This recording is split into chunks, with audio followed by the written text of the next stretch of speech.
ஐ மக்களே, வாங்க பூண்டு குழம்பு வைப்பது எப்படின்னு பார்க்கலாம். எண்ணெய் முதல்ல ஆட் பண்ணிக்கலாம் தேவையான அளவுக்கு. பூண்டு குழம்புக்கு என்னென்ன தேவையோ வச்சுருக்கோம், வாங்க பார்க்கலாம். எண்ணெய் காஞ்சிச்சு. இப்போ தேவையான அளவு கடுகு போட்டுக்கலாம்.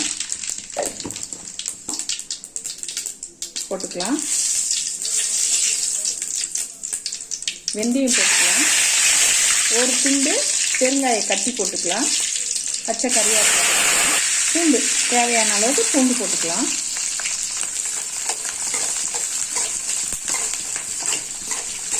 இப்போ நல்லா சிவந்து வந்துடுச்சு.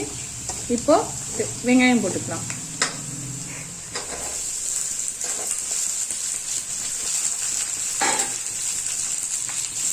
அதனால நான் பெரிய வெங்காயம் தான் போட்டிருக்கேன். உங்களுக்கு தேவையான அளவுக்கு வெங்காயம் போட்டுக்கோங்க.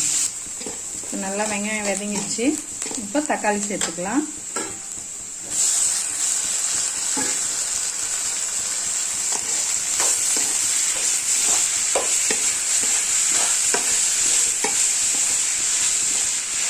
அளவுக்கு உப்பு போட்டுக்கலாம். அப்போ தான் சீக்கிரமாக வதங்கும்.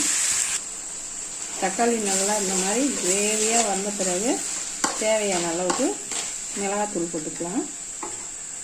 நாங்கள் வீட்லேயே அரைச்ச தூள், எனக்கு 2 டீஸ்பூன் போட்டால் சரியாக இருக்கும். நல்லா பச்சை வாசனை போகிற மாதிரி இதில் கொஞ்சம் லைட்டாக வதக்கிக்கலாம்.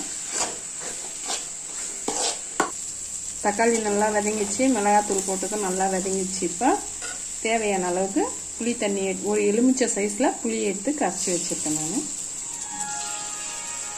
புளி தண்ணி ஊற்றிட்டேன். இப்போ தேவையான அளவுக்கு நம்ம தண்ணி ஆட் பண்ணிக்கலாம். நமக்கு எந்த அளவுக்கு திக்காக வேணுமோ அந்த அளவுக்கு சேர்த்துக்கலாம். தண்ணி ஊற்றிட்டேன். எங்களுக்கு இந்த அளவுக்கு போதும். நல்லா சுண்டி வந்த பிறகு இறக்குவோம். இந்த மாதிரி நல்லா குழம்பு கொதிச்சுட்டா எண்ணெய் பிரிஞ்சு வர ஸ்டேஜில் ஒரு துண்டு வெல்லம் மட்டும் சேர்த்துக்கலாம். டேஸ்ட்டுக்காக நல்லாயிருக்கும். வெல்லம் போட்டாச்சு. கொஞ்சம் நேரம் பார்த்து நல்லா திக்கான பதத்துக்கு வந்துச்சு. நம்ம இப்போ ஆஃப் பண்ணிடலாம். பூண்டு குழம்பு ரெடி. பூண்டு குழம்புக்கு தேவையான களியும் ரெடி. நீங்கள் தோசை கூட, இட்லி கூட, சாதத்து கூட, எது கூடனாலும் சாப்பிட்லாம். இந்த பூண்டு குழம்பு நல்லாயிருக்கும்.